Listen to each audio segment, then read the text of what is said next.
مسلمان اس وقت بھی کامیاب ہو سکتا ہے جبکہ ان کے مارکیٹنگ سسٹم اچھا ہو، چاہے وہ سرمایہ دارانہ نظام ہو یا اشتراکی نظام معیشت ہو۔ ان میں اگر اسلام کی پہلو غالب ہے، اسلامیات غالب ہے، اسلامک اکنامکس غالب ہے تو وہ شخص کامیاب ہو سکتا ہے۔ لیکن اگر کوئی شخص اسلام کے روح کو نہیں سمجھا اور اسلام کے صحیح دائرۂ کار کو نہیں سمجھا، اسلام صرف نماز اور روزے اور حج اور زکوٰۃ کو سمجھا اور بیع و شراء کو، خرید و فروخت کو، لین اور دین کو اسلام کے دائرے میں نہیں سمجھا اور دنیا کے حالات کے تحت اور اسی ماحول میں گھل مل گیا، دھوکہ اور غرر کرنا شروع کیا، تو وہ شخص کامل ایمان والا نہیں ہو سکتا، کیونکہ اسلامی نظام حیات مستقل اسلامی نظام حیات ہے، انسانی زندگی گزارنے کا ہر پہلو کو اجاگر کیا ہے۔ تو آج میں آپ کے سامنے جو موضوع بحث رکھنے کی کوشش کر رہا ہوں وہ شیئر مارکیٹ ہے، جس کو آپ سبھی حضرات بھی جانتے ہیں کہ شیئر مارکیٹ، شیئر ٹریڈنگ کے نام سے بھی جانا جاتا، اس کو عربی میں سہم البیوع کے نام سے جانا جاتا، حصے داری کے نام سے بھی جانا جاتا۔ تو یہ کہاں تک صحیح ہے، کہاں تک کیا ہے،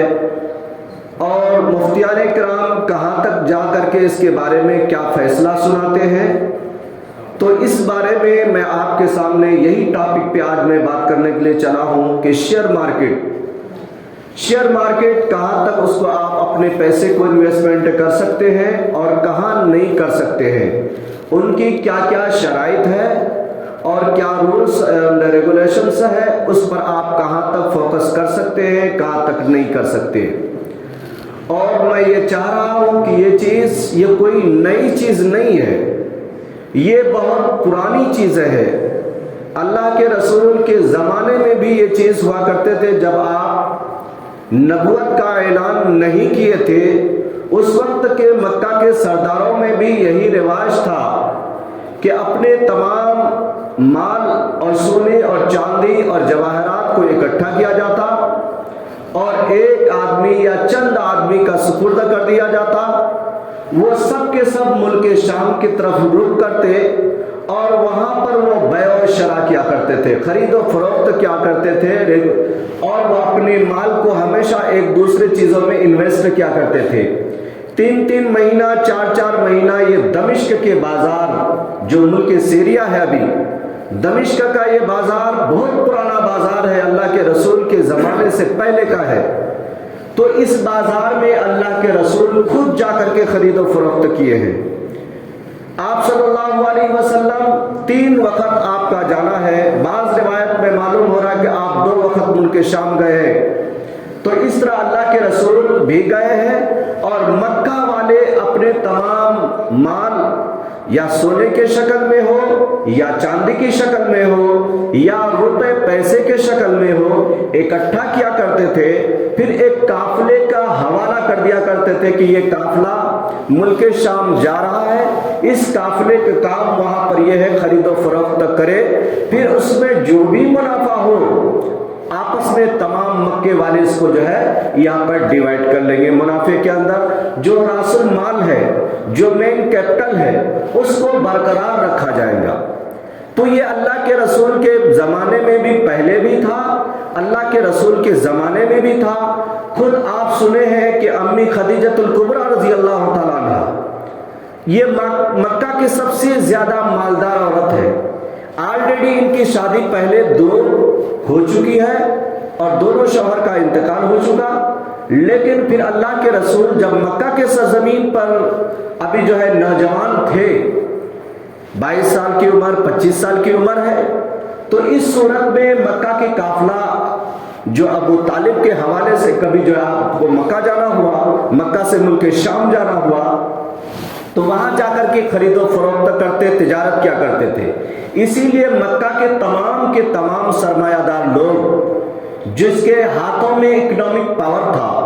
وہ سب بھی جانتے تھے کہ اللہ کے رسول سب سے زیادہ امین انسان ہے، سب سے زیادہ صادق انسان ہے، اس سے بڑھ کر کے امانت دار مکے کے اندر کوئی نہیں ہے، اور جھوٹ یہ تو کبھی بولے ہی نہیں۔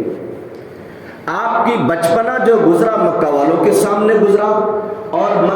بچپنا سے لے کر کے آپ 22 سال 24 سال کی عمر گزار رہے ہیں۔ 24 سال کی عمر میں آپ جو ملک شام کا سفر کر رہے ہیں ابو طالب کے ساتھ، اور وہاں پر خرید و فروخت کے معاملے میں آپ سفر کر رہے ہیں، اور اس میں خدیجۃ الکبریٰ کی مال کو آپ خود لے کر کے گئے ہیں۔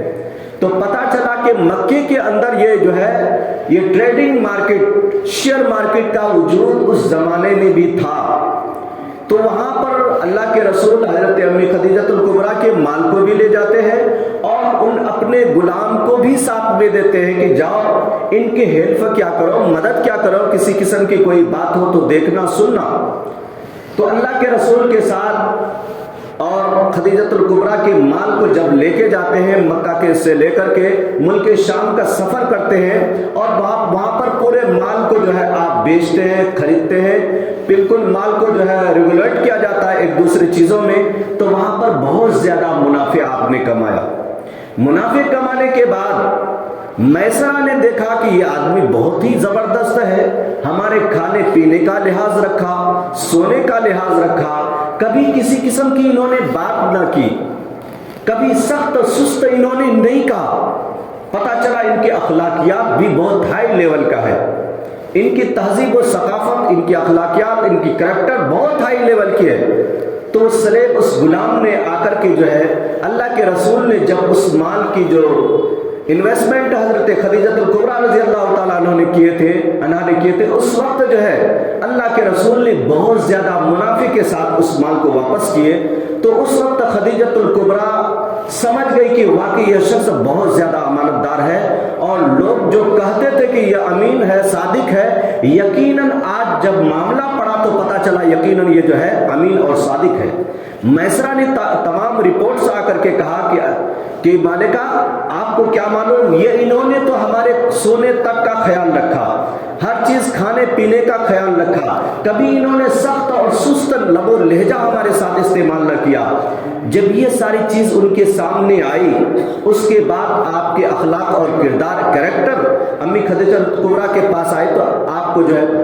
حضرت کیا کہتے ہیں ام ایمن کے ذریعے پیغام نکاح بھجوایا گیا، جبکہ اس سے پہلے مکہ کے بڑے بڑے سردار کہے تھے کہ آپ ہم سے شادی کر لو۔ انہوں نے کہا کہ میں 2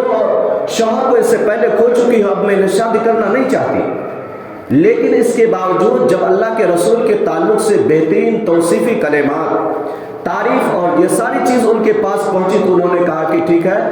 ام ایمن کے ذریعہ خود پیغام نکاح بھجوائے اور ابو طالب نے نکاح پڑھائے۔ تو یہ ساری چیز ہے، تو گویا یہ اس وقت بھی، اس زمانے میں بھی تھا کہ تمام مال کو اکٹھا کیا جاتا، پھر اس کو ایک قافلے کے حوالے کیا جاتا یا ایک شخص کے حوالے کیا جاتا، پھر وہ جا کر کے ملک شام کے بازاروں میں یا یمن کے بازاروں میں یا دوسرے اور بازاروں میں اس مال کی ٹریڈنگ کیا کرتے تھے، اس میں جو کچھ منافع ہوتا پھر مکہ والے آپس میں ڈیوائڈ کر لیا کرتے تھے۔ یہ اس زمانے میں یہ اس کا وجود ہے۔ جب یہ چیز ترقی ہوتی چلی گئی اور یہاں تک کہ مارکیٹ ایسا ہوا کہ آف لائن بھی مارکیٹ بننا شروع کیا ہوا اور آن لائن بھی بننا شروع ہوا۔ آف لائن مارکیٹ جو آپ سب چار مینار کی مارکیٹ ہے یا بیگم بازار کی مارکیٹ ہے، کورسبی مارکیٹ، یہ ساری مارکیٹس ہے، یہاں ہر قسم کی جو دکانیں ہیں، بہت سی چیزوں کی دکان حلال بھی ہے، بہت سی چیزوں کی دکان حرام دکان بھی ہے۔ جیسے شراب کی دکان ہے، حرام ہے، خنزیر کے گوشت کی دکان ہے، حرام ہے، بہت سے تیل کی دکان ہے، حلال ہے، اناج کی دکان ہے، حلال ہے، بہت ساری چیزوں کی دکان ہے جو مسلمانوں کے واسطے حلال ہے، اور بہت سی دکانیں ایسے جو مسلمانوں کے واسطے حرام ہے۔ تو آف لائن بھی مارکیٹ ہے، آن لائن بھی اسی طرح جب انٹرنیٹ کا ایجاد ہوا تو پھر آن لائن بھی مارکیٹنگ کا سسٹم شروع ہوا۔ جب آن لائن ہوا تو اور اس میں بڑے بڑے انویسٹر جو بڑے بڑے لوگ ہیں اس میں انویسٹمنٹ کرنا شروع کیے۔ تو اسی چیز کو جب ہائی لیول بنایا گیا، جب